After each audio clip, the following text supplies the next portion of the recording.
Please stand for the Pledge of Allegiance. Ready? Begin.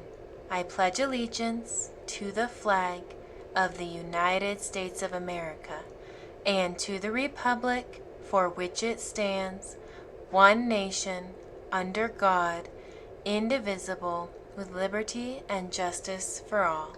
You may be seated. Good morning, Buffalo ladies and gentlemen. Today is Tuesday, November 18th, and we're so happy you're here today.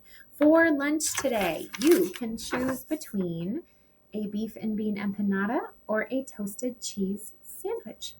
That sounds delicious. For lunch tomorrow, you can choose between a turkey ham and cheese sandwich or vegetable dumplings with sweet and sour sauce with vegetable fried rice on the side. And a fortune cookie, the most important part. We have two birthdays today. One is Zane in Miss Frasco's class, and the other one is Miss Lowe, one of our second grade teachers. If you haven't gotten the chance to meet her, head down that way and tell her happy birthday. We hope you guys have a wonderful day today and feel very celebrated. As we are headed into Thanksgiving next week, I wanted us to take some time to think about the lenses we could look at different inquiries. So I know we've been talking about our different transdisciplinary themes.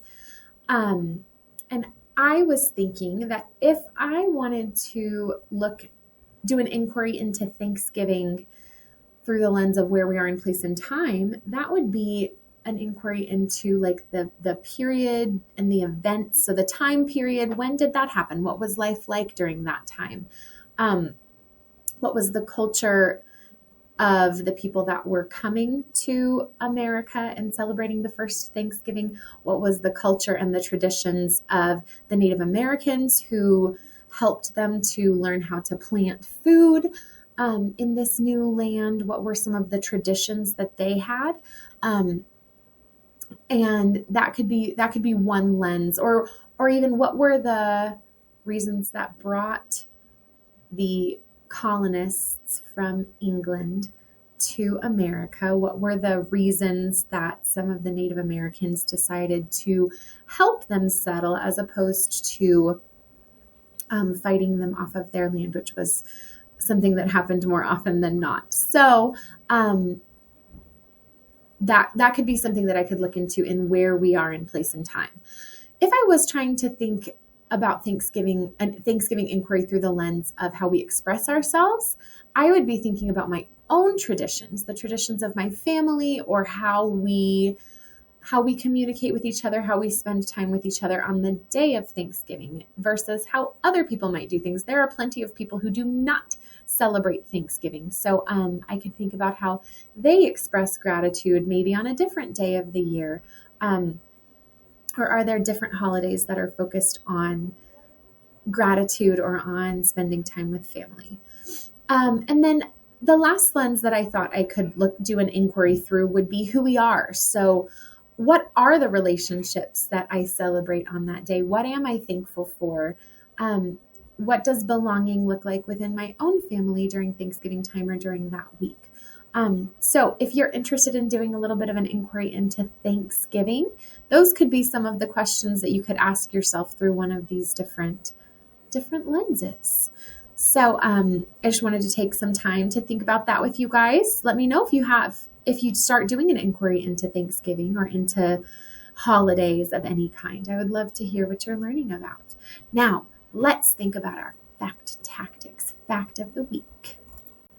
We're learning multiplication, its groups and its relation, a thinking situation with patterns we can see. Fact of the week, fact of the week, fact of the week, fact of the week, fact of the week. Our fact of the week this week is 3 times 8 or 8 times 3. And I'm going to go around the school and see if I can find some friends who can explain their thinking to me. I see several of our previous facts in this fact. I see 3 times 4 in there. I see 3 times 6 in there. I don't see 4s because there's not, well, I lied. I see 4 in one direction. I definitely don't see 4 times 4 or 4 times 6.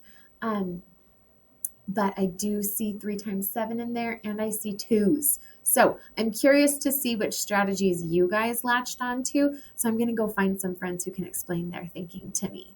I'll be right back. Okay, I found some friends who can share their thinking with us. I have Penelope and Zariah from 5th grade. So Penelope, what was your strategy? My strategy was 3 times 4 doubled, which I know 3 times 4 equals 12, and then I doubled that, and I know 12 plus 12 equals 24, and 24 is my answer. All right, so she broke 8 apart into 4 and 4 and did 3 times 4 twice. Nice. Let's see what Zariah is thinking. What was your strategy? My strategy was 2 times 8, which is 16, and then I just added another group of 8, which is 24. All right, so we've decided that 3 times 8 equals 24. 24, and 8 times 3 equals 24. Awesome. I'd love to hear your strategies in the hallway. Hope you have a wonderful day. Bye.